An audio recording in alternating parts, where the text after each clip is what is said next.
정확하게 통합이 돼야 되고 몇백억 원 들어요. KGGB 같은 경우에는 어떠한 비행기에도 탑재할 수 있다. 태국 공군이 KGGB 구매한 걸 거의 다 소모하고 이제 정말 빠르게 제주본이 올 것이고, 개발 단계에 있는 KF-21 시제기에 외국 고위 인사가 직접 탑승한 것은 매우 이례적인데, 이것은 KF-21이니까 가능한 거다. 아. 이번 달에는 UAE가 탔지만 앞으로 더 손님들이 KF-21에 탑승할 기회가 있을 거예요.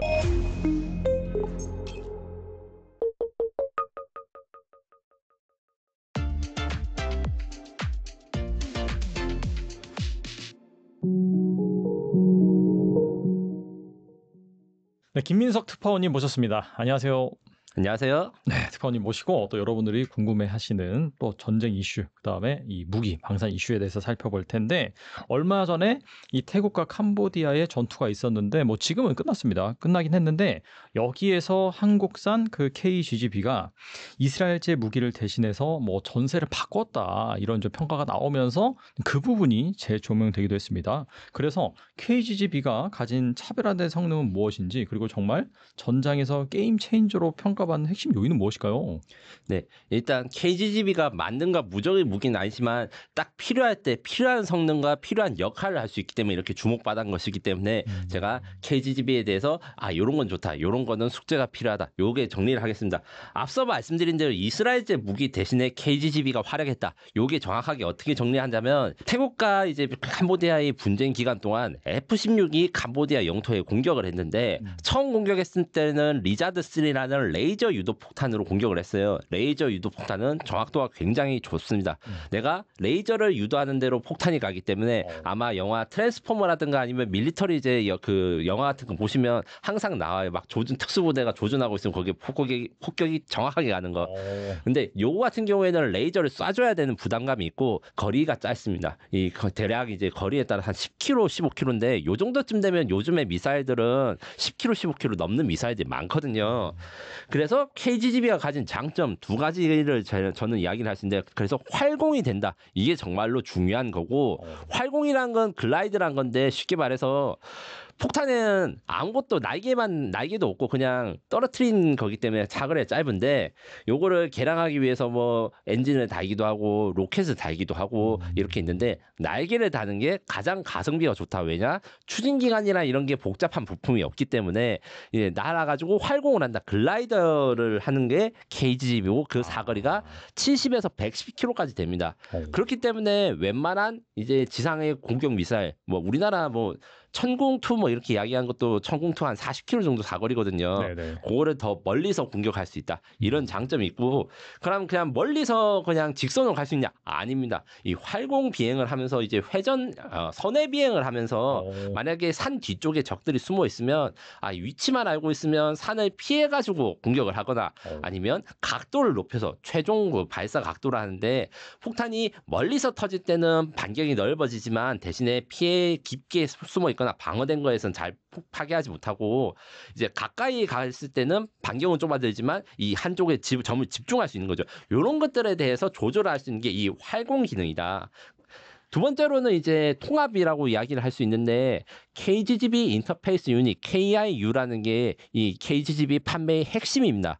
왜 그러냐면, 일반적인 항공기의 무장이라는 거는 그냥 갖다 붙이면 돼, 이렇게 할 수 있는 게 절대 아닙니다. 왜냐하면 항공기의 레이더라든가 각종 센서랑 무기랑 정확하게 통합이 돼야 되고, 이거를 체계 통합이라고 하는데 몇백억 원 들어요. 기본적으로 우리나라가 F-15K 전투기에 다루스 미사일 통합할 때 뭐 400억, 500억 이 정도 불렀다 하고 기간도 2, 3년 걸렸는데, KGGB는 그런 필요가 거의 없습니다. 그냥 달아가지고 떨굴 수만 있으면 돼요.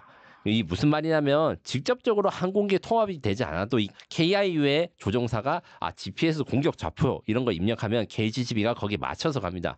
그럼 이 KIU가 엄청나게 비싸거나 복잡한 것이냐? 아니에요. 기본적인 개념은 LTE 모듈이 있는 태블릿 PC에 가깝습니다. 물론 이제 이렇게 말하면 너무 단순하게 말한 건데, 상용 부품의 UMPC라든가 이 태블릿과 비슷한 걸 사용해가지고 기본적으로 통합이 될 필요 없이 조종사의 무릎에 있는 KIU에다가 좌표만 입력해주면 모든 준비 작업이 끝나기 때문에 어떠한 비행기에도 탑재할 수 있다. 왜냐하면 이게 대한민국의 한계 때문에 생긴 건데, KGGB 같은 경우에는 우리가 세계 최고의 성능을 가지고 우리가 킹왕짱 미국 같은 나라에서 만든 무기가 아니에요. 왜냐? 대한민국의 공군력 중에서는 이제 40년, 50년 된 비행기들이 아직도 비행하고 있습니다. 작년에 F4가 퇴역을 했는데 이게 한 40년 넘었고요. F5 전투기가 아직도 현역이거든요. 내년부터 대체가 되는데 대한민국은 북한을 상대해야 되기 때문에 구형 전투기를 퇴역할 수가 없어요. 그래서 막 오래 있는데 구형 전투기에다가 최신 무기를 달기가 너무너무 어려운 거예요. 그렇죠, 네. 그걸 해결하기 위해서 제가 앞서 말한 이제 KIU라고 이제 태블릿 PC 같은 데다 이제 장착을 해가지고 통합을 하고 이러면 어떠한 비행기에서도 다 통합이 된다. 이게 수출 경쟁력이 된 것이죠. 왜냐하면 우리나라에서도 뭐 4, 50년 된 전투기에다가 통합을 하는데 통합을 못할 전투기가 없는 거예요. 그래서 고객이 요구만 하면 급하게 그리고 이제 통합 작업도 빨리 할 수 있어서 이 수출 경쟁력이 된다. 이렇게 있는데 이것 때문에 사실 캄보디아 태국 전쟁에서 KGGB가 잘 사용한 이유도 캄보디아는 원래 대공 미사일이 아무것도 없다가 중국산 K50km 사거리 미사일을 가지고 있어가지고 요것 때문에 처음에는 이제 사거리가 짧은 걸 했다가 이제 태국 군부에서도 이걸로 위험할 수 있으니까 이제 다음번 공격에는 더 안전하게 가자 해서 KGGB를 활용한 거거든요. 지금 제가 취재를 하기로는 그래서 태국 공군이 KGGB 구매한 걸 거의 다 소모하고 이제 몇 발 남았다 이렇게 알고 있는데 반대로 이야기하면 정말 빠르게 재주문이 올 것이고 주문이 오면 이제 실전에서 검증된 거 두 번째로 검증된 것이니까 인기가 많아질 것이라 생각합니다. 이런 상황이 사실 그리고 예전에도 있었어요. 그 KGGB의 첫 번째 고객은 해외 수출 고객은 이제 중동 국가인데 제가 그 취재를 했다가 중동 국가가 엠바고를 걸어가지고 막 곤란했던 적이 있어요. 이것도 나중에 보면 이제 한번 에피소드 다룰 만한데 거기서는 F-15S라고 하는 그러니까 우리나라 F-16K랑 생긴 건 거의 비슷해요. 하지만 지상 공격 능력이 없는 비행기에다가 지상 공격 능력을 갖추려다 보니까 KGGB가 딱인 거예요. 막 시간이 오래 걸리지도 않고 안전하게 이제 적진 바깥에서 공격할 수 있고 그런 식으로 수출이 됐기 때문에 앞으로도 상당한 수출 전망이 보이고 대신에 이제 지금 이야기하는 게 이제 태국 지금 추가 구매 그다음에 사우디 같은 경우에는 이걸 추가 구매하지 않고 더 좋은 걸 요구해서 이제 이건 뒷부분에 한번 설명을 드리겠습니다. 네. 이 외에도 최근에 FA50을 추가 구매한 필리핀 같은 경우에도 KGGB의 구매 가능성이 있고 폴란드 같은 경우에도 이제 KGGB를 FA50가 원래 처음에 세트로 사자고 제안했는데 사지 않았어요. 왜냐하면 미국산 무장이 더 좋다. 우리는 비행기는 한국에서 사지만 무장은 다 미국 산으로 하고 싶다 이랬는데 최근에 이런 것도 이제 의지가 좀 많이 바뀌어가지고 수출이 가능할 것 같아 이런 이야기가 있고 다만 이제 KGGB는 앞서 말한 대로 우리가 북한을 상대하려고 유도 폭탄을 만들다 보니까 이런 여러 가지 장점들이 생겼지만 한계점도 있어요. 제일 큰 한계점은 GPS 문제가 있어가지고 요런 GPS 같은 경우에는 GPS 제머가 있으면 사실 피할 수 있어서 훈센 총리가 뭐 KGGB로 암살 위협을 당했나 이런 가짜 뉴스가 한때 돌기도 했는데 아마 훈센 총리도 GPS 제머 그러니까 드론을 방어할 수 있는 제머가 있으면 KGGB도 어느 정도 막을 수 있기 때문에 우리가 이게 대해서 좀 개량 작업을 하고 있습니다. 말씀 들어보니까 이번 그 태국과 캄보디아 전황으로 인해서 확실히 이 KGGB의 가치가 많이 올라갔다, 수출 가능성이 높아졌다라고 볼 수가 있겠네요. 네, 맞습니다. 그리고 이제 여기에서 끝나는 게 아니고 KGGB는 이미 개발이 끝난 건데 이제 더 다양한 확장형, 수출형 무기체계들이 지금 수출 시장에 문을 두드리고 있는 상황입니다. 그리고 LIG 넥스원은 GPS 교란 대응을 위해 레이저 유도 기능 추가, 그다음에 다양한 중량 폭탄에 적용 가능한 수출형 KGGB, 그리고 정전탄과 스텔스기용 250파운드급 폭탄 개발에도 속도를 내고 있는데 이러한 차세대 무기 개발이 향후 K방산 수출에 어떤 전망이 뭐 있을까요? 제가 얼마 전에 제 단독 기사로 LIG 넥스원이 수출형 신형 미사일 2종을 공개했다. 이걸 보도하기로 했는데 요 같은 경우에는 이제 수출형 스텔스 미사일이라 해가지고 모드를 바꿔 끼울 수 있고 그다음에 레이더에 잘 잡히지 않게 뭐 탄소 섬유를 제작한다가 이런 기능도 있어요. 근데 요 같은 경우에는 LIG 넥슨의 자체 연구 개발이고 실제로 주문을 받거나 아니면 정부 투자로 된 것 중에서 실용화 가능성이 제일 높다. 그러니까 완성이 가까워진 것이 아무래도 정전탄입니다. 정전탄은 2020년부터 개발이 시작돼서 25년에 그러니까 올해 말에 개발이 완료된 건데 KGGB랑 날개는 똑같아요. 근데 안에 들어간 폭탄이 다릅니다. 어떤 원리를 가지고 있냐? 탄소섬유 다발이 있어가지고 송전탑이라든가 아니면 발전소에 그 노출된 요새 그 주식 잘 나가는 거 어떤 게 발전 설비들 있잖아요. 송전 설비들. 뭐 전력기기 업체. 예. 거기에다가 탄소 섬유를 뿌리면 탄소 섬유가 그 전도성이 좋아가지고 누전이 일어나기 쉬워요. 이게 원래는 이게 역사를 이해하면 약간 재밌는 게 있는데 이런 거를 의도하고 만든 게 아니고 미국에서 뭔가 이제 사고가 나가지고 발전소에 탄소 섬유 다발이 뿌려지니까 이게 정전이 바로 나서 이렇게 어떻게 되는가 분석을 해보니까 이것을 무기로 활용할 수 있겠다라고 결정이 돼서 2차 이라크전 때 미국이 이라크의 발전소를 무력화시키고 혹은 이제 코소보전이라든가 이럴 때 사용했습니다. 이렇게 되면 발전소를 파괴하는 것보다 더 좋은 게 작은 수의 폭탄으로 발전소의 기능을 완전히 마비시킬 수가 있고 가령 이제 송전 장비나 이런 것들을 폭탄으로 파괴한다 해도 크레인도 있고 사람이 있으면 재설치 이런 게 가능하거든요. 그런데 그 섬유 같은 거는 정말 떼어내야 된다. 쉽게 말해서. 근데 떼어낼 때 어떻게 되겠어요? 누전을 유발하는 게 때문에 사람이 일반 손으로 하면 그 떼어내면 감전돼서 죽어요. 엄청 정밀하거나 이 작업이 필요하거나 아니면 발전소의 전원을 완전 다 내려놓은 다음에 뭐 물 청소를 하든 고압 물탱크로 씻거나 이런 작업을 해서 복구에 20시간 이상 걸립니다. 거기다가 잘하면 이제 비살상 무기이기 때문에 자유롭게 사용하거나 이렇게 할 수가 있죠. 그것 때문에 정전탄이 개발 완료됐는데 북한에다 쓰는 게 일단 목적이고 이게 약간의 그 준전략 무기라 할 수 있습니다. 왜 그러냐면 북한은 그 핵심 시설이라든가 지휘소를 다 지하에 놨지만 지하에 변전소를 건설하는 게 한계가 있어요. 노출된 전력 시설들이 있습니다. 그것을 공격하면 지하 벙커에 있는 전원도 다 나가고 거기는 전기도 안 타고 물도 안 들어오고 이게 거의 기능을 못 하는 거예요. 그런 용도로 쓰는 거기 때문에 지금 이제 일단 정전탄 폭탄으로 해서 이렇게 나오고 있고 최근에는 이제 뒤에서 이야기할 장거리 공대지 미사일 철룡의 탄두에다가 요걸 넣으면 이제 우리나라 그 수풍댐이라든가 북한의 원급 밖에 있는 그 발전소 그러니까 중국 국경에 있는 멀리 있는 발전소도 공격이 가능하겠다. 이렇게 연구 중인 게 하나 있습니다. 그리고 요거는 이제 이번에 지금 제가 처음 말씀드린 건데 또 이제 국가는 말씀드릴 수 없지만 LIG 넥스원에서 수출용 5,500파운드, 1,000파운드, 2,000파운드 항공 유도 폭탄이 2022년부터 2028년까지 개발될 예정이에요. 요 같은 경우에는 일반적인 KGB 같은 무기는 국가가 예산을 받아 그 예산을 이제 확보를 해가지고 국방과학연구소가 개발해서 LIG가 생산한 건데 요거는 해외 고객이 LIG 넥슨한테 야 우리 이런 무기가 필요해 하면서 주문을 받아가지고 개발해 주는 건데 그래서 KGB의 단점들은 해결한 무기체계입니다. 무슨 말이냐면 일단 이 무기들은 GPS랑 레이저 유도 폭탄을 같이 쓸 수 있습니다. 미국의 LJ담이라고 해가지고 KF-21에 통합되는 차세대 유도 폭탄이 이런 건데 필요할 때는 레이저를 쏘다가 그 레이저가 끊기면 GPS로 가거나 뭐 이런 식으로 혼용할 수 있는 이런 복합 그 탐색기를 가지고 있고 KGB는 500파운드 폭탄에다가 다는 날개예요. 그 무슨 말이냐면 폭탄은 이제 비행기 날아가는 건 전부 다 거의 파운드, 인치 이런 거 씁니다. 그래서 500파운드라고 하면 약 450kg, 뭐 1000파운드, 900kg 이렇게 있는데 1000파운드, 500파운드, 2000파운드로 이제 그 붙일 수 있는 걸 확장을 해가지고 미국의 제이담을 사지 못하거나 아니면 제이담보다 좀 독립된 걸 가지고 싶어하는 나라들한테 우리나라가 제이담 유도폭탄의 대안으로 제시하는 게 있고 28년까지 개발이 완료된다고 치면 그때 이후에 또 대량 주문이 예상됩니다. 마지막으로 미래형 유도폭탄을 지금 2029년부터 연구할 예정인데 요 같은 경우에는 아직 세부 내용이 안 알려져 있지만 폭탄과 미사일의 차이는 옛날에는 폭탄은 이제 멍텅구리 그러니까 유도 장비가 없이 폭약만 있고 미사일은 거기다가 복잡한 유도 장비라든가 추진 기관이 있고 이런데 요즘은 폭탄에다가 날개도 달고 로켓도 달고 별 이상한 거 다 하거든요.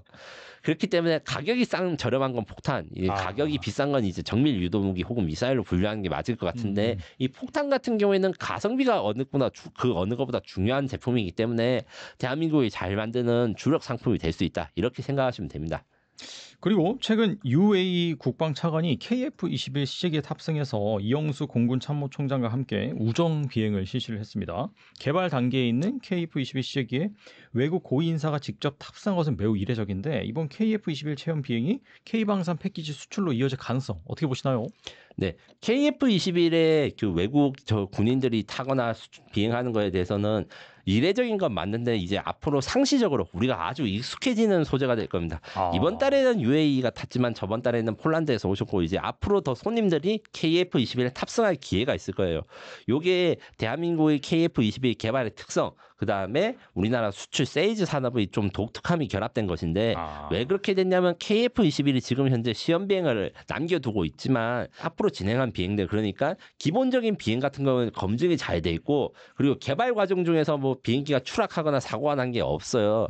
요거는 두 가지 이유가 있는데 가장 중요한 이유는 아무래도 우리나라 카이를 비롯한 우리 개발진들 국방과학 연구하시는 분들이 헌신을 했기 때문에 이런 사고가 안 나는 게 첫 번째로 있고 그렇죠. 두 번째로 이제 처음 만들 때부터 우리나라 KF-21이 반드시 성공해야 되는 비행기이기 때문에 그 도전해보거나 아니면 실용화되지 않은 기술들을 사용하지 않았고 검증된 기술들을 사용해서 이게 신형 전투기지만 엄청나게 검증이 잘 된 것이다. 비판을 하자면 이게 이제 최신 비행 기종이 아니다. 이렇게 비판할 수도 있지만 전투기는 신뢰성이 핵심입니다. 사고가 안 나야 돼요. 그렇죠. 그렇기 때문에 요 부분이 KF-21 검증되어서 증명 이런 테스트가 가능하다. 그리고 우리 경쟁 기종들 중에서는 F-35가 우리 경쟁 기종이라 할 수 있는데 F-35가 성능은 더 좋은데 치명적인 단점이 있어요. 이게 돈을 아낀다고 단좌형 그러니까 한 명이 타는 비행기밖에 없습니다. 그래서 이렇게 고객이 타거나 외 손님들이 타는 비행 보급자형을 하는 게 불가능해요. 요게 또 이것을 잘 활용해서 마케팅이 됐다 이런 것인데 UAE 같은 경우에는 지금 이제 말씀하신 그 우정 비행은 이브라임 나세드 모하메드 알 알라이 아랍에미리트 연합국 국방차관님이 그 KF-21에 후방석에 탑승하고 우리 이영수 공군참모총장님이 FA-50 후방석에 탑승해가지고 같이 비행을 해서 우정 비행을 했다 이야기를 하는데 이게 의미가 깊습니다. 이 아랍에미레이트 국왕 그 아랍에미레이트 방문이 이제 두 번째 방문인데 첫 번째 방문했을 때부터 우리가 정기적으로 좀 방문해서 이 탑승을 해보고 싶다 이렇게 말하는 게 몇 달 되지 않아서 바로 이루어진 건데 앞으로도 몇 번 더 테스트를 하실 것 같아요. 그리고 이 국방차관님이 그냥 국방차관이 아니라 F-16 조종사 출신이셨거든요. 이런 후방석에 탈 수 있는 사람이 그냥 아무나 탈 수 있는 게 아니고 그렇죠. 그 비행 테스트를 해야 돼서 이제 대한민국도 한때 이제 전직 대통령 지금은 전직이신데 대통령님이 타시려고 막 비행 테스트 하고 이런 적이 있었어요. 이게 통과가 안 되면 아무리 높은 사람이라도 탑승할 수가 없습니다. 근데 이걸 탑승한 분들이 가지고 갔다는 거는 실제로 전투기를 몰아보고 전투기에 대해서 잘 아는 전문가들이 와서 우리 KF-21에 평가를 했다. 그리고 좋은 평가를 남겼다는 거는 향후에 그 회사의 사업을 진행할 때 큰 도움이 되는 것이죠. 이분도 F-16 조종사가 아니었으면 사실 후방석에 타지를 못했을 건데 천만다행히 이제 뭐 있고 또 제가 취재를 한 바로는 이영수 공군 참모총장도 F-16을 모신 적이 있어요. 그래서 어떻게 라포를 형성했냐면 나도 똑같이 뭐 록히드 마틴 거 이랬는데 교육받고 같은 기종 다 봤으니까 야 너 요거 만져봤겠네 이런 식으로 이제 수다를 떨면서 친해지는 계기가 되었다. 그래서 이제 그리고 또 이 비행기에 타가지고 우정 비행을 하면 같이 옆에서 교신을 하는데 교신 내용이 좀 들을 수가 없잖아요. 그래서 두 분들이 막 그 덕담을 하거나 좋은 말을 솔직하게 이렇게 말을 하는 것도 소통이 가능한 시간이다. 이런 식으로 해서 마케팅에 큰 도움이 될 것인데 단순히 지금 폴란드랑 아랍에미레이트 두 국가가 있지만 제가 보기에는 이제 필리핀이라든가 뭐 사우디라든가 이런 분들도 오셔서 비행을 하는 날이 올 것이고 이것은 KF-21이니까 가능한 거다. 이 말을 꼭 드리고 싶었습니다. 말씀하신 거 보니까 F-16을 모은 그런 조종사 출신이시기 때문에 자동차에 비유하면은 나 포르쉐 뭐 그거 타봤는데 너도 타봤어 이러면서 막 얘기하면서 그러면서 이것도 한번 타볼까 약간 그런 식으로 라포가 형성되는 게 상당히 좀 자연스러울 수가 있겠네요 진짜. 예, 이런 라포를 형성하는 것들 중에서 지금 원래 사실은 공군에서 시작한 게 아니라 육군에서 먼저 시작한 건데 뒤에서 한번 이야기를 할 수도 있겠지만 K9이 K9 사용자 클럽이란 게 있어요. K9 운영하신 분들이 1년에 한 번씩 우리나라 말고 이제 다른 나라 뭐 연례 집회를 해요. 그러니까 어떻게 보면 자동차 동호회 정모를 하는 것처럼 우리가 이제 K9을 이제 1년 동안 몰아봤는데 그동안 어떤 사고가 있었고 어떤 식으로 이제 운영을 해야 되지 이런 노하우 공유한 장 이런 것들을 우리가 잘 운영했고 사실은 우리가 공군이 그 공군 무기 체계가 그걸 따라가려고 하는 것이죠. T-50 사용자 클럽도 그래서 있거든요. 그래서 이제 앞으로는 KF-21 수출되면 또 KF-21 클럽이 나와가지고 서로 이야기도 하고 교류를 하면서 야 옆에 나라가 이거 사고 싶어 한다더라 뭐 이런 것도 정보도 얻고 이런 식으로 진행될 가능성이 크다고 생각합니다. 우리나라 보면 이 자동차 시승기를 다루는 그 유튜브 콘텐츠가 많은데 여기에서 어떻게 보면 자연스럽게 이 방산 무기도 이거 연결이 돼가지고 뭐 이 세일즈에 도움이 된다면 정말 좋겠네요. 네. 그리고 이게 제품에 자신이 있기 때문에 할 수 있는 거 플러스 그 다음에 수출 규제라든가 아니면 보안 규제상에서 많이 우리가 다른 나라보다 좀 넓게 그러니까 좀 전향적으로 할 수 있는 게 있어요. F-35 같은 경우에는 성능이 좋은 건 뭐 누구나 다 알고 있는데 몇 번 이제 보도가 나온 사실이 있지만 F-35 전투기 같은 거를 시찰을 하려고 공군 참모총장이 가셔도 출입이 안 되는 시설이 있습니다. 공군에서 제일 높은 사람이 갔는데 사전에 신청을 안 하면 못 들어가는 구역이 있어요. 그 정도로 좀 비밀스럽기 때문에 그 부분 그러니까 오픈된 시스템 혹은 개방된 시스템으로서의 개량 그 장점이 있고 제가 앞서 말한 것 중에 한 가지 빼먹은 게 있는데 아랍에미레이트가 KF-21에 관심을 가진 것도 이 오픈 시스템이에요. 무슨 말이냐면 우리나라 국산무장 이야기 제가 말씀드렸잖아요. 아랍에미레이트도 자신들의 국산무장을 개발하고 있습니다. 물론 거기에서 이제 대한민국 등 여러 나라의 도움을 받고 있는데 아랍에미레이트가 기껏 국산무장을 만들어 놨는데 이게 러시아 무기나 아니면 미국 무기에 통합하는 게 힘들단 말이에요. 그래서 통합을 잘 되는 파트너를 구하고 있는데 사실 프랑스가 협조적이라고 이제 자신들은 프랑스는 이야기를 하는데 제가 보기에는 그들도 그들 나름대로의 그 어려움이 있는 것 같고 대한민국이 그런 걸 좀 잘해주거든요. 특히 우리나라 같은 경우에는 KF-21을 처음 만들면서 우리나라 국산무장도 이제 통합시험 준비하면서 이 노하우를 같이 쌓아 나가야 되는 상황이거든요. 그렇기 때문에 그 부분 그러니까 아랍에미레이트 고유의 무장을 이제 KF-21에 다는 부분 요것도 관심이 많다 이렇게 전달받았습니다. 그리고 KF-21이 KC-330 공중급 6기와의 호환 시험에 성공하면서 작전 반경과 임무 지속 능력이 크게 확장될 것이다라는 얘기가 있고 특히 초음속 비행, 무장 분리 시험 등 주요 테스트를 이미 통과한 데 이어서 A사 레이더 등 국산 장비의 국산화율까지 65% 달성했다고 하더라고요. 이런 성과가 이 KF-21 수출 경쟁력 강화에 긍정적인 영향을 미친다고 볼 수 있을까요? 기본적으로 이제 공중급유 이야기를 하자면 공중급유가 필요한 거는 비행기가 착륙했다가 이륙할 때까지 시간이 많이 걸립니다. 그래서 공중에서 급유를 하면 작전 시간이 늘어난과 동시에 작전 대기 시간이 크게 줄어들거든요. 그래서 공중급유가 단순히 멀리 가는 거 이상으로 장기간 대기하거나 아니면 장시간 작전할 때 최적화된 건데 공중급 방식이 여러 가지가 있는데 이게 호스 방식, 프로브 방식 이렇게 있고 KF-21은 미국 공군의 기준에 따라서 프로브 방식을 하고 있습니다. 다만 이제 FA-50 같은 경우에는 이 미국 해군의 그 호스 앤 드로그란 방식을 사용하고 있고 이게 호환이 잘 안 돼요. 그렇기 때문에 이제 아마 제 생각에는 FA-50도 이제 미국 그 FA-50나 KF-21이 앞으로는 다양한 공중급유 방식을 채용할 수 있도록 개량될 것으로 보이고 한 가지 제가 이제 좀 아이디어식으로 좀 제안 드리고 있던 게 뭐가 있냐면 우리 경쟁자라 할 수 있는 라팔 전투기 같은 경우에는 공중급유기가 없어도 공중급유가 됩니다.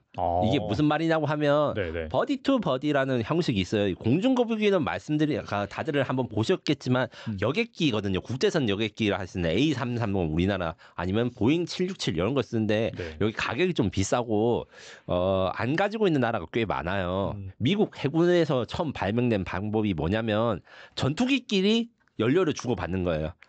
그래서 KF-21이 연료 탱크를 장착한 다음에 다른 KF-21에 연료를 공급할 수 있는 기능이 지금 미국의 슈퍼오넷 그다음에 프랑스의 라팔엔 이게 구현이 됐거든요. 이런 것도 아마 수출국이 요구를 하면 이제 좀 연구를 해서 우리가 급유기도 되고 이렇게 하면 수출 경쟁력이 좀 생길 거라 생각이 들고 또 이제 초음속 비행이라든가 무장 분리 이런 것들 같은 경우에는 주요 테스트는 통과했는데 제가 취재를 해보니까 앞으로 남아있는 게 그래서 일반적인 비행 형식 이걸 뛰어넘어서 좀 극단적인 상황에서 하는 거기 때문에 좀 걱정이 많으시긴 해요. 근데 지금까지 아무런 문제가 없었기 때문에 잘 준비를 해가지고 힘든 상황 그러니까 어느 정도가 힘들냐고 하면 그냥 미사일 쏘는 거랑 초음속 상황에서 미사일 쏘는 거랑 가만히 있을 때 미사일을 쏘는 거랑 엄청 상승을 하거나 하강을 할 때 미사일 쏘는 거랑 이게 난이도가 다르거든요. 그렇겠네요 진짜. 그 부분에 대해서 지금 잘 준비해서 테스트를 할 거라고 하니까 요게까지 완벽하게 다 검증이 되면 이제 수출 경쟁력이 늘어날 것입니다. 근데 이거는 이제 수출 경쟁력이 늘어나기보다는 수출의 첫 번째 조건이 될 것이고 요게 기본적인 요구 조건을 통과하는 것이 이제 요거를 통과하지 못하면 이제 큰일 나는 거죠. 네, 그런 자격이라 생각하고 마지막으로 이제 국산 장비 65% 이야기에 대해서 제가 한번 이야기를 드렸는데 65%가 높냐 낮냐 하면 낮은 편입니다. 하지만 공군으로 치면 높아요. 이게 무슨 소리냐? K2전차, K9 자주포 이런 것들의 국산화율이 80%가 넘습니다. 그런데 T50 같은 경우는 50% 정도 된다고 이야기를 해서 T50이나 FA50 대비 KF21은 15%의 국산화율이 높아졌습니다. 그런데 이게 국산화율이 기준이 금액 기준이거든요. 뭐 부품 개수 이런 게 아니고 KF21 한 대를 팔았을 때 국내 업체한테 얼마가 가느냐 했을 때 65%의 금액이 국내 업체에 가기 때문에 국산화율이 65%다.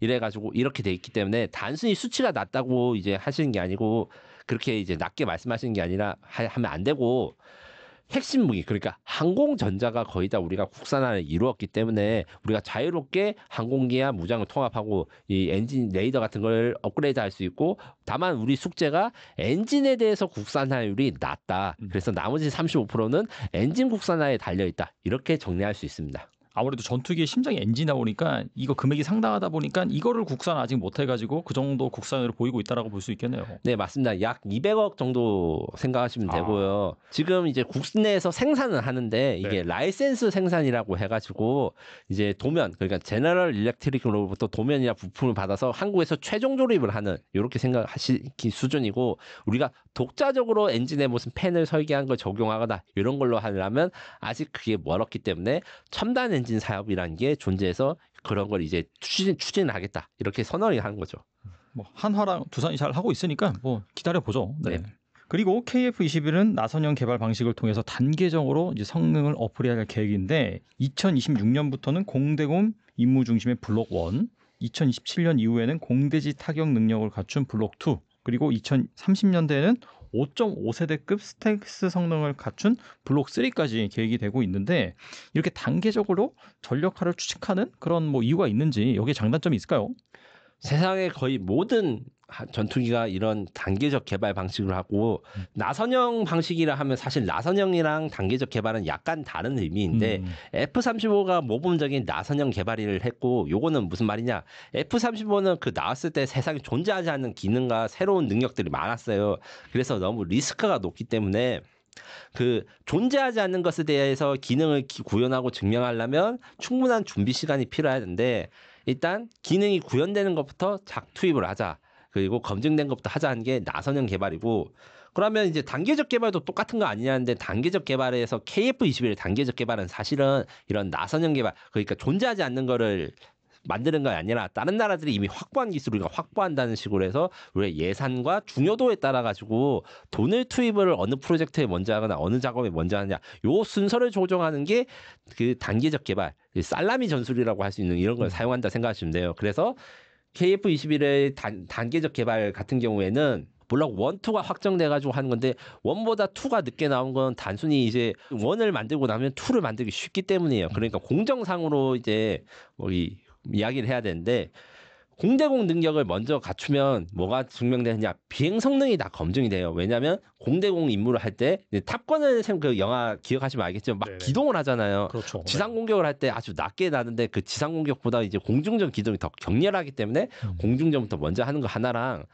레이더를 만들 때 공대공부터 먼저 만들고 공대지를 그 다음에 만듭니다. 이게 왜 그러냐면 그 레이더를 어떻게 쏘냐 생각하면 하늘을 향해서 이제 적 비행기를 쏘면 하늘에는 장애물이 없잖아요. 근데 지상 공격을 위해서 레이더 모드를 하거나 배를 공격하기 위해서 레이더 모드를 쓰면 아래를 쓰면 클러터라는 게 생깁니다. 쉽게 말해서 지면이나 해면에 반사파 같은 걸 걸러줘야 되는 기술이 좀 어려운 기술이에요.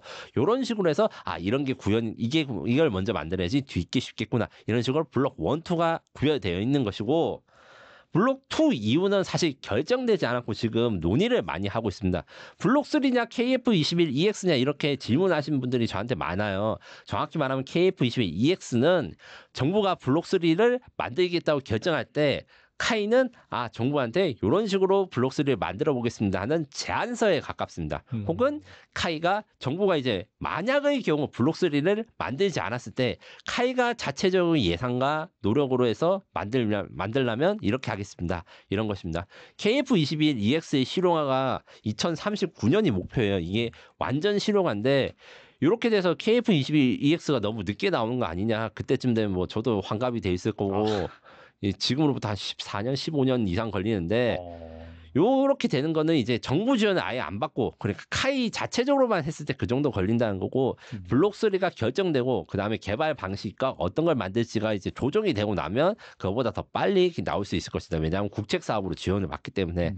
다만 요게 대해서 국책 사업을 할 때 KF21EX라는 거는 이제 모든 것을 다 집어넣은 사실 지금 생각할 수 있는 기능을 다 집어넣은 것에 가깝기 때문에 어떤 걸 먼저 넣고 어떤 건 빼고 이런 거에 대한 논의나 연구는 좀 필요하다. 이렇게 생각하시면 되고 현재 거기에 대해서 저도 의견이 있고 여러 가지 제안을 두고 있는데 만드시거나 생각하신 분들이 많은 이제 노력을 하고 있기 때문에 다 저희 그 부탁은 국산 플랫폼이기 때문에 우리가 남들이 갖추지 못하거나 우리만 필요한 것에 대해서 적용하기 쉬운데 요기에 대해서 좀 잘 생각을 해주시고 KF21만 이렇게 단계적 개발을 한 게 아니라 F35도 단계적 개발을 하는데 F35는 단계적 개발을 하면 이게 문제가 있습니다. 무슨 문제가 있냐? 우리는 지금 현재 쓰고 있는 건 블록 3라고 해요. F35 블록 3. 근데 블록 4를 구매하려니까 가격이 20% 올라요. 그다음 블록 3를 4로 업그레이드 할 때 돈이 얼마나 하니까 몇 천억 원 달라고 해요. 이게 외국에서 이제 또 외국 플랫폼이다 보니까 외국에선 당연히 수출할 때 좀 많이 남겨 먹으려고 이렇게 하는 건데 네. 국산 플랫폼은 이런 개량을 할 때 드는 비용과 효율이 훨씬 더 좋아지는 것을 잘 염두에 두시고 공군도 이제 KF-21 블록 3에 좀 관심을 가져 주셨으면 좋겠습니다. 그리고 최근 방위사업청이 KF-21을 호위하는 스텔스 무인 편대기를 또 공개를 했습니다. 올해 처음으로 비행시험을 마친 후 내년 중에 KF-21과 동반 시험 비행에 돌입한다는 계획인데 이번 무인 편대기 공개 어떻게 보셨나요? 일단 사실이 약간 아닌 게 있습니다. KF-21가 내년 중에 동반 비행시험에 돌입했으면 좋겠지만 이게 어렵습니다. 무슨 말이냐고 하면 KF-21을 호위하는 스텔스 무인 편대기 요거는 현재 두 종류가 개발 중입니다.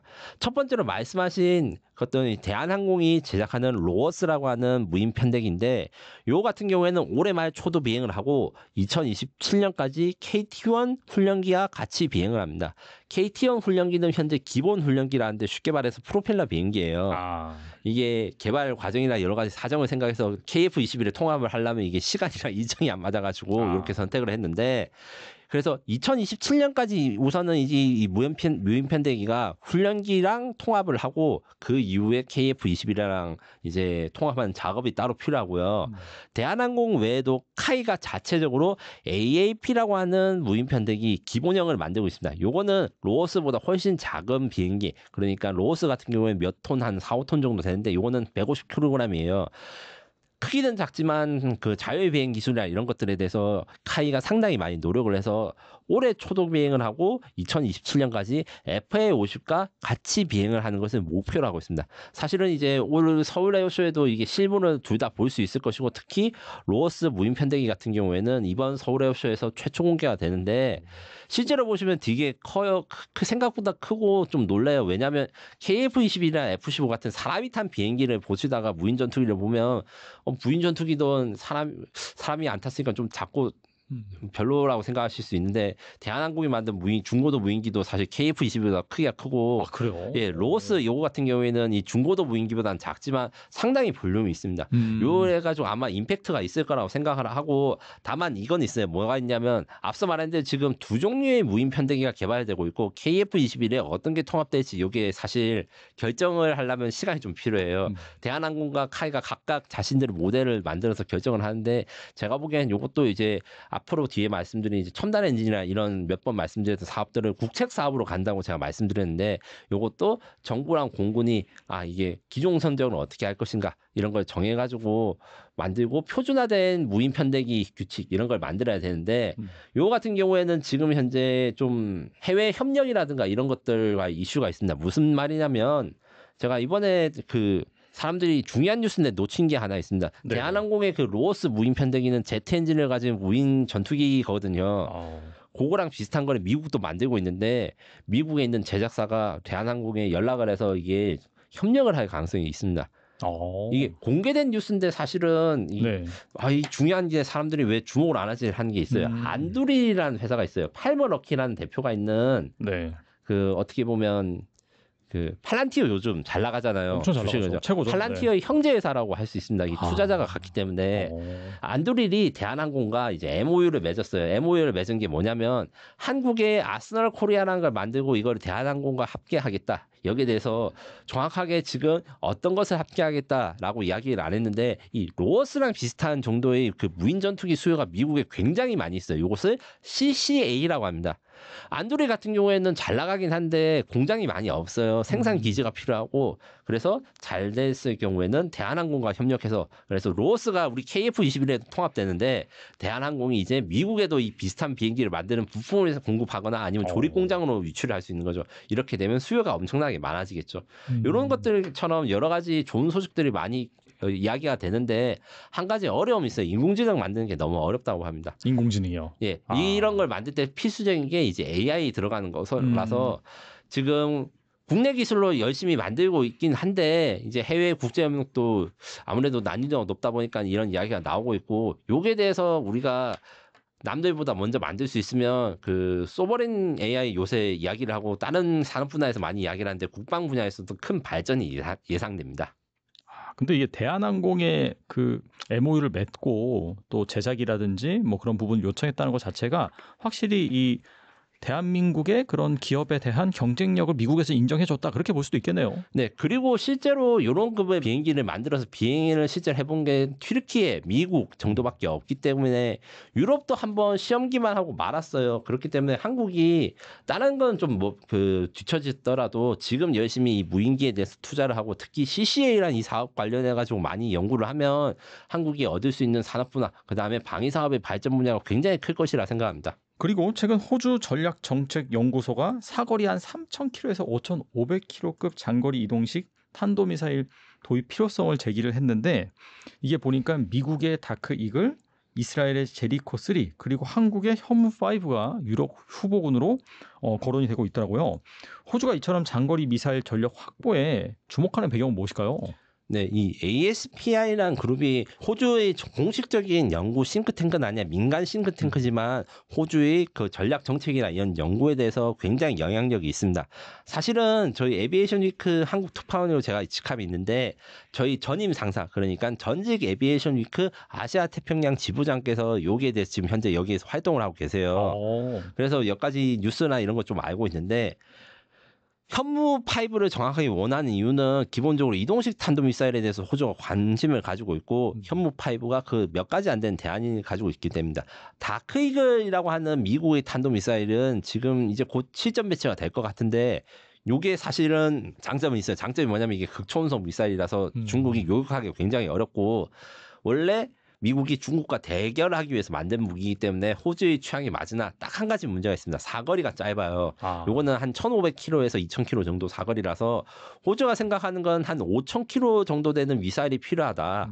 왜 필요하냐? 요거에 대해서 이제 좀 이야기를 좀 길게 필요할 게 있는데 이동식 미사일이 필요하기 전에 호주는 원래 뭘 이야기를 했었냐? 오커스라고 한 번씩 들어봤을 겁니다. 아마 여기서 많이 달았을 건데 호주가 영국과 미국과 협력을 해서 삼각 동맹을 만든 다음에 원자력 잠수함을 공급받는 게 목표다. 그리고 호주가 원자력 잠수함을 필요한 이유는 이 원자력 잠수함 같은 경우에는 일주일에서 2주일 사이에 호주에서 출발하면 중국 근해까지 갈 수 있어요. 그래서 중국 해군을 원거리에서 격투할 때 격투하는 수단으로 원자력 잠수함이 필요하고 이것 때문에 삼각 동맹을 맺었다고 하는데 요즘 트럼프 정부가 바뀌면서 영 반응이 없어요. 기본적으로 너무 비싸고 그다음에 미국은 미국 해군력을 육성해 주는데 바쁘기 때문에 호주까지 챙겨줄 여유가 없다. 이런 것 때문에 오커스가 불투명합니다. 그래서 호주는 뭘 요구를 했느냐. B-21 레이더라고 하는 미국의 가장 최신형 스텔스 폭격기가 있습니다. 요거를 미국이 그 호주한테 팔아라. 그러면 이게 우리가 중국에 대항한 작전에 쓰겠다. 왜냐하면 이 폭격기가 몇천 킬로 밖에 있는 그 표적까지 가서 폭격을 할 수 있기 때문에 중국을 억제하는 대안이 된다. 호주랑 중국이랑 싸우는 기본 개념은 축차적 공세인데 이게 무슨 말이냐면 호주랑 중국까지 거리가 좀 되니까 중국 해군이나 중국의 비행기들이 호주 본토를 타격하기 전에 그 먼 거리에서 계속 지속적으로 전력을 깎아가지고 호주를 방어한다. 이 구상이거든요. 근데 B-21 레이더 전투기도 트럼프가 수출을 안 할 것 같습니다. 그래서 이야기된 게 세 번째 대안이 이동식 탄도 미사일이고 이것 때문에 이제 제가 ASPI랑 좀 특수한 게니까 이런 이야기를 했을 때 좀 비난하는 분들이 많아요. MTCI라고 미사일 기술 통제 체계에서는 이런 5,000km짜리 미사일을 사고 파는 건 불법입니다.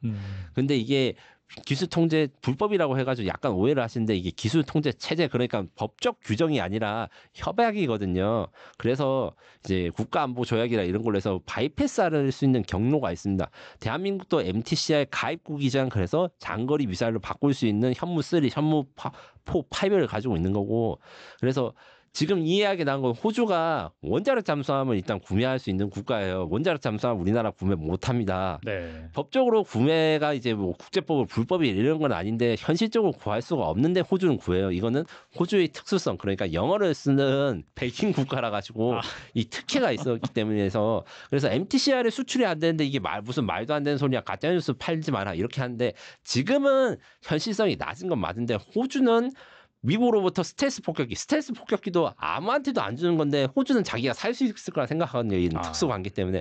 그렇기 때문에 이런 국제 규범 제약을 벗어나고 중국에 대항할 수 있는 무기를 호주는 일단 가질 수 있다고 가정을 해야 됩니다. 그래서 이런 이 국제 정치 규제나 아니면 이런 그 미사일 통제 체계를 벗어나서 무기 수출이 가능할 수도 있다라고 제가 말씀드린 거고 여기에 대해서 이제 호주 그 본문 기사에서는 어떻게 나온다면 그 우리 경쟁자가 이제 다크이글, 제리코 이렇게 말씀하셨는데 다크이글은 사거리가 짧고 제리코 같은 경우에는 단점이 있어요. 이거는 핵무기밖에 싣지 못합니다. 이 제리코 미사일이 만약에 탄두 그 우리 현무 5처럼 될 수 있었으면 어떤 일이 일어났을 것인가? 지난 5월에 한참 이란과 이스라엘 간의 그 공중전 12일간의 전쟁이 일어났고 B2 스텔스 폭격기 미국이 같이 동원해가지고 이란의 핵시설을 파괴했는데 요게 이스라엘이 이란 핵시설을 파괴하려면 핵공격밖에 답이 없었어요. 제리코 미사일에는 핵무기밖에 없기 때문에. 그래서 그렇게 되면 이제 세계대전이 일어나고 이제 골치 아파지니까 트럼프가 이스라엘 무기 쓰지 마라. 우리가 대신 해줄게 해서 비핵 벙커버스터를 쓴 거거든요. 근데 제리코를 만약에 현무 5처럼 우리가 핵무기를 사용하지 않는데 그 재래식 탄두로 50m 이상 뚫을 수 있는 벙커버스터 탄두를 저기 제리코에 적용했다면 아마 제리코로 그 공격을 했을 건데 이스라엘 그런 능력이 없어요. 사실은 할 필요가 없죠. 그 이스라엘은 핵무기를 우리는 없는 핵무기를 가졌으니까. 네. 그래서 제리코를 이렇게 개조한 것보다 현무 5를 개조. 그러니까 지금 8톤 탄두를 1톤 내로 이제 줄이면 이 현무 5의 사거리가 한 4,000km 이상 나올 수 있거든요. 그래서 바꾸기 훨씬 쉽기 때문에 우리도 가능성이 있다. 이렇게 말씀드린 거고 다만 제가 말씀드린 건 그래서 호주 정부가 바로 결정했냐 뭐 수출 협의를 했냐 요거까지는 아닙니다. 아니지만은 이게 완전 공상과학이다 말도 안 된다 이렇게 생각하시면 안 된다. 호주는 원자력 잠수함도 구매할 수 있고 스텔스기도 구매할 수 있는 나라다 이렇게 말씀드립니다. 그러니까 아무래도 뭐 미국의 다크 이글이나 방금 말씀하신 제리코와 비교해 봤을 때 현무 5 같은 게 이동식 그리고 사거리가 넓다. 그게 이제 장점이라고 볼 수 있겠네요. 네 맞습니다. 다만 이제 현무 5도 이제 다크 이글 따라가기 위해서 몇 가지 지금 비밀 계획들을 가지고 있는데 비밀 계획을 유튜브에서 말한 건 말이 안 되죠. 그렇지만 저거의 그 공격 그러니까 북한도 이제 미사일 방어를 신경 쓰기 시작해서 북한의 미사일 방어를 뚫을 수 있는 여러 가지 기능들을 연구 중이라는 확인되지 않는 소문을 들었습니다. 네, 아무튼 잘 개발이 되고 있다. 뭐 그 정도만 알면 되고 나중에 뭐 엠버가 풀리면은 그때 말씀해 주시면 될 것 같아요. 네. 그리고 KF-21의 핵심 무장으로 개발 중인 장거리 공대지 유도탄 청룡이 최근 첫 시험 비행 중 안전 분리에 성공했다는 소식이 전해졌어요. 사거리 500km 이상 스텔스 설계, 램제트 추진 등 첨단 기술이 적용될 예정인데 기존 독일제 타우로스와 비교해봤을 때 어떤 차별화된 경쟁력이 있을까요? 네, 일단 이 가짜 뉴스부터 지금 수정을 해야 되는 게 있는데 KF-21의 최근 방위사업추진위원회에서 공대지 무장을 조기 전력화하겠다 이런 발표가 나와서 공대지 무장 10종 중에서 이제 몇 종류를 원래는 2028년 12월까지 마치기로 했는데 2027년 초에 완성하기로 했습니다. 요것 때문에 이 10종 중에서 가장 중요한 게 이 천룡 공대지 미사일이고 천룡 공대지 미사일이 개발이 지연되고 어렵다 이런 이제 소문이 있어서 제가 취재를 해본 결과 전혀 사실 무근이고요. 그래서 2028년 이후에 천룡 미사일이 실용화될 것이다 이렇게 말씀하시는데 아직은 거기에 대해서 전혀 바뀐 것이 없으니까 천룡 미사일의 개발 지연은 사실이 아니다. 이것부터 먼저 말씀드리고 네. 이제 시작하겠습니다. 그래서 천룡 미사일 같은 경우에는 일단 단점이 있어요. 그러니까 타우러스랑 항상 비교를 하는데 제가 솔직히 말씀드리면 아직도 천령 미사일의 개발을 포기하고 타우러스 미사일 그러니까 수입 미사일 사자고 하신 분이 있습니다. 제가 공개적으로 대놓고 이제 말씀드려야 될 것 같아요. 타우러스 미사일 좋은 미사일인 건 맞습니다. 천령이 부족한 부분도 있지만 그 부족한 부분과 이런 데에 대해서 무조건 포기를 하거나 국산 무장을 만들지 말아야겠다. 이렇게 하신 분은 좀 과하게 나간 것 같습니다. 먼저 천령 미사일이 부족한 부분도 먼저 일단 이야기를 해드릴게요. 타우러스 미사일의 가장 큰 장점, 메피스토라는 이중 탄두를 가지고 있어도 관통력, 그러니까 지하 침투 파괴력이 좋습니다. 이게 뭐냐면 관통 탄두랑은 기본적으로 송곳같이 생긴 탄두에다가 폭약을 집어넣는 거예요. 깊게 파고들어서 폭발하는데 이 메피스토라는 거는 그 앞에 전구 탄두라는 게 있어가지고 이게 전차의 대전차 유탄과 같은 원리로 그 앞에 있는 폭약으로 앞에 있는 콘크리트를 날려버리고 그 날려버린 사이에 탄두를 집어넣기 때문에 관통력이 매우 좋습니다. 이거 같은 경우에는 지금 타우러스가 독보적인 기술은 맞고 천령 같은 경우에는 이 기술을 적용하지 않는 것도 맞아요. 그런데 고급 기술이라서 기술 시술 이전이 필요했다가 지금 현재 연구한 결과 가성비라든가 이게 없어도 대부분 지하 표적 맞출 수 있기 때문에 이것을 사용하지 않게 됐는데 그리고 그렇다면 천령과 타우러스에서 무조건 타우러스보다 천령이 부족한가? 그것은 아닙니다. 동등한 부분이 있습니다. 사거리와 정밀도. 그러니까 특히 이제 국산화된 정확한 정밀 유도 장비를 통해 가지고 정확도가 동일해요. 그러면 이제 천령이 타우러스보다 못한 게 있는가? 더 좋은 게 있습니다. 훨씬 더 좋은 게 있습니다. 이게 개발자분들이 대놓고 이제 답답해서 말씀을 못하는데 제가 대신 말씀드리는 게 있습니다. 진짜 개발자한테 직접 들은 거예요. 뭐가 있냐? 적한테 격추되지 않습니다. 천령 미사일은 격추가 사실상 불가능합니다. 무슨 말이냐? 천령 미사일은 현재 존재하고 있는 그 어떤 스텔스 공대지 유도탄보다 스텔스 성능이 좋습니다. 타우러스 미사일보다 훨씬 더 레이더에 안 잡힙니다. 물론 미국의 JASSM 그러니까 제젠 미사일도 스텔스 설계를 적용하고 있는데 우리가 그 동등 이상의 스텔스 설계를 적용해가지고 웬만한 북한의 대공 미사일은 거의 요격이 불가능하고 중국도 굉장히 애를 먹을 것이다. 이것을 격추할 수 있으면 F-35 같은 것도 격추할 수 있다. 스텔스 전투기를. 이 정도 수준이고 그래서 요격이 불가능하기 때문에 사거리를 최대한도 늘릴 수도 있고 그다음에 어떤 방향으로 공격을 해도 문제가 없어요. 무슨 말이냐고 하면 전혀 다른 뉴스긴 한데 그 북한 평양에 추락한 무인기 뉴스를 좀 들으신 분들이 있을 겁니다. 네.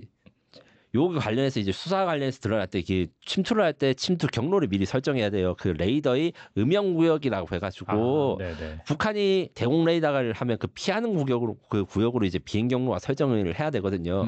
요게 순항 미사일에도 똑같이 적용돼야 되는데 타우러스가 못 들어가는 곳에 우리 천령이 들어갈 수 있으니까 공격 루트가 다양해지고 가격도 훨씬 싸집니다. 그리고 타우러스는 생산 수량이 부족해요. 타우러스가 독일제 스웨덴 공동 개발이고 엔진은 또 미국에서 들어오고 그래서 수출 승인을 3개 국가 이상에서 받아야 되기 때문에 이 승인을 받기가 좀 어렵습니다. 한국도 좀 고생을 했고. 근데 천령 같은 경우에는 유도 장비부터 해가지고 탄두 엔진까지 전부 다 국산이에요. 거의 90% 이상 국산화된 미사일이라서 수출 승인에 자유롭습니다. 그래서 KF-21의 천령을 통합하는 것이 북한에 대한 우리 작전 그러니까 지금은 59기의 F-15K만 할 수 있었던 장거리 정밀 타격 그 능력 500km 이상 밖에 떨어진 표적을 공격하는 능력을 가지는데 KF-21 120대에다가 이 천령이 통합되면 우리나라의 장거리 정밀 타격 능력이 거의 3배 이상 늘어나는 거예요. 그래서 중요한 거 하나랑 수출 승인이 자유롭다. 타우러스 미사일을 사용하면 우리나라는 이미 타우러스를 수입하고 있기 때문에 자유롭게 KF-21에 달 수 있지만 해외 국가들은 타우러스를 달지 못할 가능성이 큽니다. 지금 원래 우크라이나에도 타우러스 미사일을 지원해준다 안 해준다 독일이 한 1년 동안 고민하다가 아직도 안 하고 있거든요. 이런 식으로 좀 이런 거에 대해서 이제 좀 같이 이야기를 해줘야지 너무 이제 특정 미사일에 대해서 홍보를 하시는 거는 국산 미사일이 무조건 최고라고 하는 국뽕도 저는 문제라고 생각하고 항상 중립적으로 말씀드리려고 노력을 하지만은 국산 미사일이 만드는 데는 이유가 있다. 요거 정도는 이 정도의 균형은 잡아주셨으면 좋겠습니다. 말씀 들어보니까 우리가 천령을 계속해서 개발해야 되는 이유가 충분하다라는 생각이 드네요. 네, 맞습니다. 그리고 최근 외신 보도에 따르면은 중국의 5세대 전투기인 J-20이 이 대한해협 동수로를 비행했지만은 한국과 일본이 이를 제대로 포착하지 못한 것으로 알려져서 논란이 일었습니다. 이로 인해서 한국의 대스텔스 탐지 기술 개발 필요성이 다시금 부각이 되고 있는데 이 상황을 어떻게 보고 계신가요? 저는 중국의 가짜 뉴스고 지금은 불가능하다고 생각합니다. 왜 그러냐면 지금 이제 김대영 위원님도 옛날에 보도한 적이 있는데 제20 전투기가 중국 안우이성 우한리 그러니까 한국과 가까운 기지에 있어서 이게 이야기가 좀 된 적이 있었는데 네. 가깝다고 해도 지금 SCMP 그러니까 사우스 차이나 모닝 포스트가 공개한 제20의 비행 경로는 뭐 대만도 갔다가 대한해협 그 통과해가지고 한국과 일본 사이 통과했는데 아무도 몰랐다. 요거를 선으로 꼽으면 5,000km 이상이 됩니다. 이 5,000km 이상의 J-20이 비행할 수 있다고 알려져는 있어요. 그 대신에 그렇게 비행하려면 외부 연료 탱크 4개를 장착해야 됩니다. 스텔스는 매끈해야 됩니다. 그리고 돌출된 부분이 최대한 적어야 됩니다. 외부 연료 탱크를 달면 F-22든 F-35든 스텔스 기능이 없습니다. J-20도 마찬가지입니다. 그러면 외부 연료 탱크가 없는 상태에서 5,000km 비행을 할 수 없느냐? 할 수 있습니다.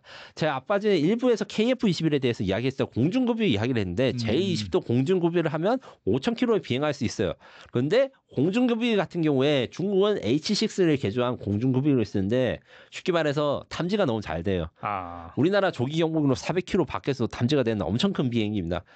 J-20은 탐지를 못할 수 있지만 J-20에다가 공중급유를 해주는 그 비행기는 충분히 탐지할 수 있기 때문에 이건 사실과 다르다고 저는 생각을 하고요. 다만 이게 영원히 그래서 불가능할 것인가? 그것은 아닙니다. 지금 제가 이제 올해 봄에 한번 또 그 컨텐츠를 한 적이 있는데 중국이 6세대 전투기를 만드는 게 있습니다. J-36과 J-50. 요 두 개 다 특징이 뭐냐? 5세대 전투기 대비 훨씬 긴 항속거리를 가지고 있다. 정확한 내용에 대해서 중국 발표를 기다려야 되지만 미국의 전문가들은 J-36 전투기가 이제 중국 본토에서 이륙하면 괌까지 갈 수 있는 사실상 폭격기 수준의 기능을 가지고 있다. 크기도 사실 커요. KF-21 대비 거의 한 2배 정도 덩치라 생각하시면 됩니다. 이 엄청나게 크고 멀리 갈 수 있기 때문에 6세대 전투기는 이런 게 대한해협을 위협하고 이런 것들이 충분히 가능하므로 지금 안 되는 것은 맞고 이거는 중국의 허풍이라고 하지만 이제 향후 10년 이내에 현실적인 위협이 될 거니까 빠르게 여기에 대한 대응 능력을 준비해야 됩니다.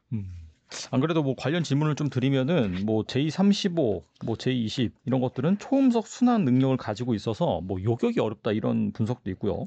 이런 기체 특성을 감안했을 때 한국의 KF-21이 더 효과적인 요격기로 평가될 수 있다라는 주장도 나오는데 이거 어떻게 보시나요? 옛날에는 그게 맞는데 지금은 조금 KF-21에도 유리한 게 있어요. 뭐가 유리하냐?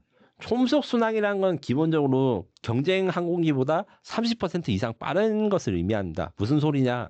비행기 속도는 마하 몇으로 이야기를 하는데 마하 1이 한 1200km 정도 되고 우리 국제선 여기가 마하 0.9 그다음에 앞서 말한 천룡 미사일도 마하 0.5 정도 들어갑니다. 그래서 일반적으로 전투기는 마하 0.9로 비행한다 생각하면 되는데 이 초음속 순항은 마하 1.2에서 마하 1.5 정도로 비행을 하는 것이라 그 다른 전투기보다 30% 이상 빠르다. 순항 속도가. 다른 비행기는 마하 1.8을 낼 수 있지만 몇 분밖에 내지 못하고 실제로는 거의 내지 않습니다. 왜냐하면 연료 소모율이 너무 높아가지고 그래서 적진에 빨리 도착하고 빨리 탈출할 수 있습니다. 그래서 적진을 침투할 때 이 초음속 순항 능력이 좋아서 F-22가 F-35보다 좋은 이유가 이 초음속 순항이 가능하다. 이런 이야기를 많이 했는데 단점이 있습니다. 속도가 빨라지면 뭐냐? 열도 많아진다. 적외선 카메라에 쉽게 보인다. 그래서 J-20, 그 다음에 F-35, 그 다음에 KF-21 이런 거 다 공통점이 있습니다. IRST라고 하는 적외선 추적 장비가 달려 있는데 이게 약간 코에 점 있는 것처럼 그 캐노피 앞에 이 카메라가 달려 있어요. 이게 적외선을 탐지하는 건데 요게 잘 탐지될 수 있어서 GCIP라고 하는 영국과 일본, 이탈리아의 차세대 전투기 같은 경우에는 초음속 순항을 하지 않을 거라 생각하고 이야기를 하고 있어요. 왜냐하면 이 적외선을 너무 잘 탐지되니까. 그래서 초음속 순항 같은 경우에는 장점도 있지만 단점이 있기 때문에 특히 KF-21을 IRST로 탐지되기 때문에 J-20이나 J-35도 초음속 순항을 쓸까? 저는 잘 안 쓸 것이라고 봅니다. 확실히 좀 얻는 게 있으면 잃는 게 있고 그렇게 하네요. 그리고 한국은 현재 VHF 레이더, 고이득 L밴드 레이더, 그리고 2세대 PCL 기술을 함께 개발하고 있는 것으로 알려져 있는데 세 가지 탐지 체계를 동시에 추진하게 된 배경은 무엇이고 각각의 뭐 장점이 있을까요? 네, 요거는 사실 너무 전문적인 이야기라서 제가 어떻게 쉽게 설명할지 좀 고민과 준비를 많이 했는데 최대한 쉽게 이야기를 하면 스텔스는 레이더에 잘 잡히지 않는 기술입니다. 잘 잡히지 않는다는 건 무슨 뜻이냐? 생수 물병으로 치면 생수 물병이 어떤 때는 레이더에 잘 반사되고 어떤 각도에는 레이더에 잘 반사되지 않아요. 모든 물체가 다 그렇습니다. 오직 그러니까 공으로 된 것만이 어떤 면에서든 그 레이더나 전파를 발사할 때 반사파가 동일해요. 공이니까. 그래가지고 스텔스는 결국 모서리가 한쪽으로 정렬되는데 한쪽으로 이쪽 레이더를 이쪽 방향으로 가면 탐지가 되고 이쪽 방향으로 가면 탐지가 안 되고 뭐 이런 식이 있습니다. 그러면 어떻게 그 스텔스기는 레이더를 피하는가? 자기의 위치 그다음에 레이더 위치를 파악해가지고 레이더에 잘 안 잡히는 각도로 삐뚤빼뚤하게 비행을 해가지고 이제 숨는 거예요. 이렇기 때문에 여러 가지 그 스텔스 기능을 파괴할 수 있는 방법들에 대해서 고민하는데 일단은 전파 흡수가 불가능한 주파수를 쓰는 방법이 있습니다. 이게 앞서 말한 뭐 L밴드 레이더라든가 VHF 레이더인데 무슨 말이냐? 파장이 짧은 거 있고 높은 게 있어요. 그냥 전투기 레이더는 파장이 짧아서 X밴드 뭐 이렇게 이야기하는데 밴드는 쉽게 말해서 주파수 뭐 라디오 들 때 87.5, 뭐 107.5 이런 것인데 주파수가 낮다, 단파장이다. 그 다음에 지금 이야기하는 L밴드나 VHP는 장파장이라고 이야기를 합니다.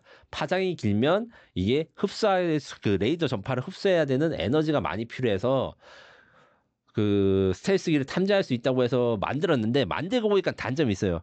파장이 길면 탐지 능력, 정확도가 떨어집니다. 그래서 해결된 게 이제 지금 PCL 기술이라는 게 있는데 PCL 기술은 레이더가 아닌 방법으로 적을 탐지하는 건데 이것도 좀 고민을 해봤는데 어떻게 설명할까 고민을 했는데 이렇게 하면 되겠어요. 강가나 이럴 때 우리가 어렸을 때 돌을 던지잖아요. 돌을 던지면 파문이 생기지 않습니까? 네네. 이 돌이 스텔스기인 거예요. 그러니까 이 원리가 뭐냐면 전파가 많이 있는 대기 중에서 비행기가 지나가면 잡음이 생겨요. 왜냐하면 전파가 직선으로 가야 되는데 중간에 비행기에 부딪히면 이게 돌아가지고 가기 때문에 소리가 그 전파의 특성에 이런 게 변하거든요. 요걸 사용해가지고 스텔스기를 발견할 수 있겠구나. 요게 PCA 기술 있고 그 다음에 스텔스기가 내는 전파를 수신한 스텔스기도 전파를 아주 미세하게 냅니다. 그래서 엄청나게 미세한 전파를 수신할 수 있으면 스텔스기도 탐지할 수 있겠다. 이런 게 있는데 이것도 세계에서 제일 잘 만드는 나라가 있습니다. 미국입니다. 스텔스기를 만들어 봤으니까 탐지하는 기술도 제일 좋죠. 그렇겠네요, 진짜. 요 같은 경우에도 좀 연구를 해가지고 하는데 문제는 이것들이 다 미국들이 사용하지 않고 있고 미국이 연구 중인 걸로 제가 추정되고 있는 거는 그 바이스태틱 레이더라고 했는데 이것도 이제 영어로 많이 그 문자를 많이 했으니까 어려운 건데 어려운 게 아닙니다. 레이더는 왔다 갔다 합니다. 레이더 전파를 쏘고 부딪히는 걸 반사파를 수신해가지고 여기 저기 있구나 알아차리는 건데 수신기랑 송신기가 따로 있는 게 있습니다. 이렇게 되면 아까 전에 레이더는 어떻게 보면 스텔스기는 어떤 각도에서는 레이더에 잡히고 어떤 각도에서는 레이더에 잘 안 잡힌다 이렇게 있는데 수신기와 송신기가 따로 있으면 이렇게 대응이 어려워가지고 요것들에 대한 연구가 많이 미국에서는 이루어지고 있습니다. 그러면 스텔스기가 이제 곧 무용지물이네요?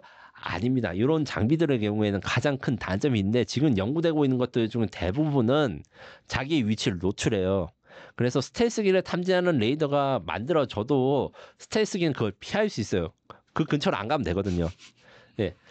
그래서 핵심은 스텔스기에 잡히지 않는데 자기는 스텔스를 볼 수 있는 요기 기술이 정말 어려운 기술이라서 당분간 이 스텔스기는 중요해질 것이고 다만 우리도 이런 연구들을 여러 가지 하는데 요거 외에도 양자 기술, 광자 기술을 활용한 레이더들이 있습니다. 양자 컴퓨터 요새 핫하잖아요. 엄청 핫하죠. 네. 양자 컴퓨터랑 원리는 다른데 양자 검출기라든가 이런 양자 역할 원리를 이용한 레이더를 양자 레이더라고 해요. 사실 정확한 원리는 저도 잘 몰라요. 너무 어렵더라고요. 요거는 이제 저도 설명하는 걸 포기했지만 이런 양자 기술과 광자 기술을 사용한 것도 국방과학연구소에서 스텔스기 탐지를 위한 기술로 연구되고 있다고 합니다.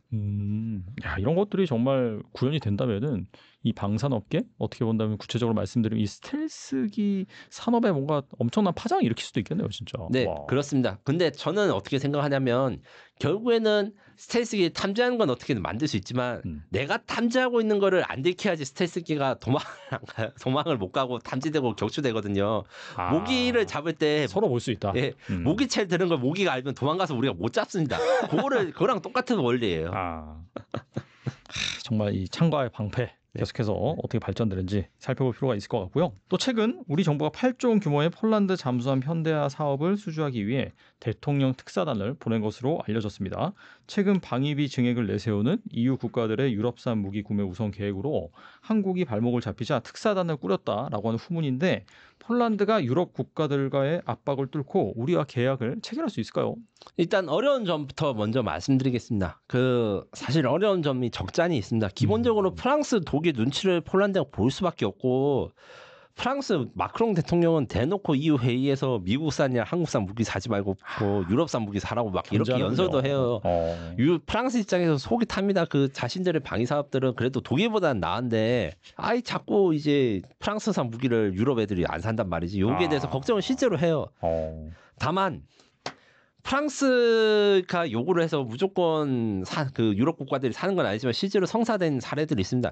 네덜란드 차기 잠수함 사업에서 프랑스가 이 승리를 해가지고 곧 이제 프랑스가 네덜란드에 잠수함을 공급하게 되는데 네덜란드도 폴란드처럼 환경이 비슷하거든요. 유럽 북쪽에 위치해가지고 연안에서 작전하고 요것 때문에 좀 어려운 점이 있는 건 사실입니다. 왜냐하면 유럽 다른 나토 동맹국에서 이제 이 프랑스 잠수함을 샀으니까 독일이나 이제 프랑스 잠수함을 선택해야 되는 어려움이 좀 있거든요. 이게 유럽 표준이 아닌가 이렇게 하면서 대신에 우리가 포기를 한 게 너무 이릅니다. 프랑스 잠수함, 독일 잠수함은 지금 경쟁하고 있는 거는 뭐 바라쿠다, 재래식, 212 CD급 잠수함 이런 게 있는데 스펙은 우리보다 좋아요. 대신에 아직 페이퍼 워크입니다. 쉽게 말해가지고 스펙이 좋은 이유는 우리보다 늦게 나와가지고 신기술이 더 좋은 거예요. 그래서 건조 실적이 없고 이 실전배가 나오기 전까지 이제 초도함이 잠수함 같은 경우는 엄청 복잡하기 때문에 처음 나온 배가 고장이라든가 오류 아니면 뭐 쉽게 말해서 구멍이 뚫릴지 아무도 모르는 거예요. 이런 리스크가 있기 때문에 우리 대한민국 잠수함 그러니까 도산 안창호급 잠수함을 폴란드가 선택한다면 안정성이 있습니다. 처음 구매했을 때 우리가 이미 오래 운영을 해봐서 운영의 리스크가 적어요. 거기다가 우리가 납기도 빠르죠. 6년 내 공급이 가능합니다. 이 프랑스나 독일 잠수함은 그것이 불가능하고 SABM 기능이 유럽제 잠수함에 없는 것도 있어요. 유럽제 잠수함이 순항 미사일 그러니까 앞서 말한 천룡같이 마하 0.9로 비행하는 것들에 대해서는 발사를 할 수 있는데 우리 조산 안창호급 같이 SLBM 마하 5 이상을 가는 극초음속 탄도미사일 탑재는 불가능합니다. 폴란드가 만약에 이제 SLBM에 대한 기술을 요구하면 우리는 CTM-290이라는 탄도미사일을 이미 한화해서 폴란드에 이제 공급하고 있기 때문에 그거 기반으로 이제 제공해 줄 수 있고 폴란드가 그걸 가지게 된다면 유사시 그러니까 푸틴이 러시아가 폴란드를 침공했을 때 모스크바를 직접 기습 공격할 수 있는 능력을 갖추게 독침 능력을 갖추게 되는 거죠. 그리고 천만다행인 게 이게 이번에 폴란드 잠수함 사업이 G2G 국가 간 거래로 합니다. 국가 간 거래라는 게 아까 전에 말한 대통령 특사단 보낸 거랑 연관이 되는데 하나오션이나 HD 현대중공업이 이제 따로 폴란드 정부랑 계약하는 게 아니라 대한민국 정부와 폴란드 정부와의 계약을 합니다. 이게 무슨 말이냐? 우리가 측면에서 잠수함 외에도 지원을 많이 해줄 수 있다. 이렇게 있는데 기본적으로 이제 지금 제가 알고 취재한 바로는 폴란드 레몬토바 조선소에 이제 우리 한국이 조선 투자를 하고 니오타 조선소는 MRO 우리 요새 MRO가 핫하죠. 이런 거에 협력을 할 수 있다. 그래서 폴란드 방위 사업을 우리가 육성해 줄 수 있다고 이렇게 이야기를 할 수 있고 이 경쟁자가 영국인데 영국이 이미 먼저 폴란드에 수상함, 잠수함 말고 수상 전투함을 팔아서 이 MRO라든가 건조를 도와주고 있는데 또 다행히 영국에는 또 수출형 잠수함이 없어요. 잠수함 사업에서는 그래서 우리가 유리하고 마지막으로 갭필러 제한이 저는 굉장히 유용할 것이라고 생각합니다. 이게 무슨 말이냐면 갭필러 그러니까 틈을 메우다는 의미인데 이미 우리가 폴란드에 방산 수출했을 때 FA50 PL 버전 수출 전에 긴급 수출로 해서 FA50 GF 갭필러라는 걸 지금 수출해서 운용 중입니다. 신규 무기가 나올 때까지 시간이 걸리니까 지금 쓰고 있는 무기를 임차를 해가지고 전력 공백을 메운다는 건데 요게 장점이 있습니다. 당장 전쟁이 날 것 같은 국가들한테는 신무기를 사면 이게 오는데 몇 년이 걸리니까 그 사이 전쟁이 나면 아무 소용이 없잖아요. 그러네요. 그래서 빨리 전력화를 해줄 수 있는 게 필요합니다. 현재 폴란드 해군에 잠수함이 있긴 있어요. 이게 킬로급 잠수함이라 해서 구소련제 잠수함인데 이게 굉장히 노후화됐습니다. 그래서 우리는 장보고 1 그러니까 지금 우리가 최초로 구매한 이 209급 잠수함을 성능 개량에 성공을 했거든요. 그래서 잠항 시간이 엄청 길지는 않은데 이 소나 그다음 무장은 굉장히 좀 개선을 했습니다. 요것을 우리가 폴란드 해군에 임대를 해서 우리 장보고 3가 완성해서 인도되기 전까지 폴란드 해군이 임시로 그 잠 잠수함 그 승조원도 유지시키고 그다음에 안전하게 운항을 하고 왜냐하면 아까 제가 구소련제 잠수함 너무 썩었다 했잖아요. 잠수함이 배는 썩으면 그냥 살기 불편한데 잠수함이 썩으면 그 터질 수도 있어요. 오, 위험하겠네요. 위험하죠. 이제 네. 잠수함이니까. 그래서 그거에 대한 안전도 생각하면 요 제안을 해줄 수 있는 국가는 대한민국밖에 없어요.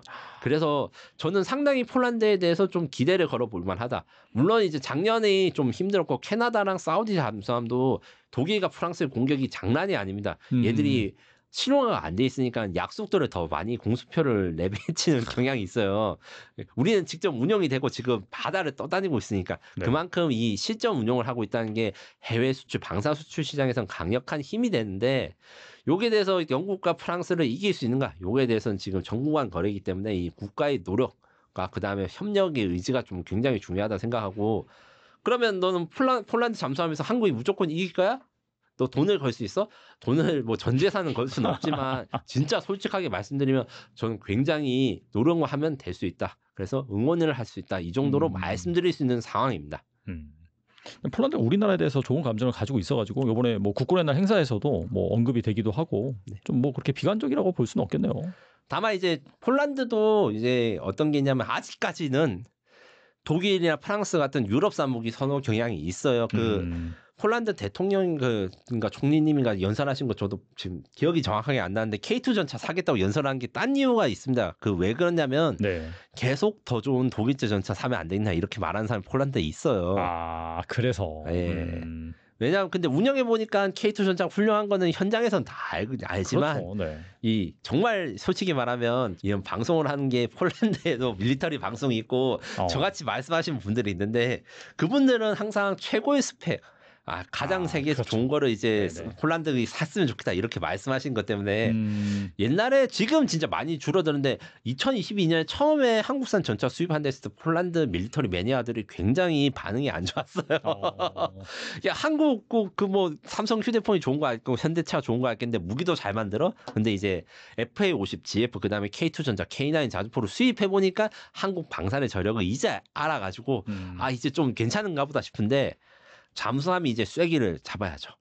네. 잠수함 수주 가능성 뭐 여러분들도 어느 정도 좀 기대하시고 너무 비관적으로 보시지 않았으면 좋겠다는 생각이 들고요. 오늘 나와주셔서 좋은 말씀 많이 해주셨는데 끝으로 이 영상을 보고 계신 분들 위해서 한 말씀만 부탁드립니다. 네. 저는 사실 기본적으로 이제 스스로를 국뽕 유튜버라고 생각을 하고 있어요. 왜냐하면 저는 대한민국이 자랑스럽고 그다음에 K 방산에 자랑스러워서 제가 책도 내지 않았습니까? 맞아요. 하지만 그렇다 해가지고 대한민국 방산이 무조건 좋고 모든 방산에서 이길 수 있다 이렇게 말은 하지 않고 이건 안 좋지만 요거 좋은 점도 있다. 긍정적인 부분도 같이 말씀드린 거는 기본적으로 우리나라가 자긍심을 바탕으로 판단은 냉정하게 하시고 요렇게 대해서 저는 정보를 드리는 역할로 생각하기 때문에 좋은 건 좋다, 나쁜 건 나쁘다, 어려운 건 어렵다, 될 수 있는 건 될 수 있다. 이렇게 앞으로도 제 양심에 걸고 종합적으로 중립적인 정보를 전달해 드리도록 하겠습니다. 네, 항상 말씀하실 때 보면은 장점 말씀해 주시고 또 단점도 말씀해 주시기 때문에 여러분들이 뭐 투자를 하시거나 아니면 순수하게 그냥 이 방산 쪽에 관심을 갖고 계시다 분들 같은 경우에는 이 두 가지 또 내용을 잘 들어보시고 객관적으로 판단하시면 좋을 것 같습니다. 네, 김민석 특파원님 지금까지 나와주셔서 감사합니다. 감사합니다.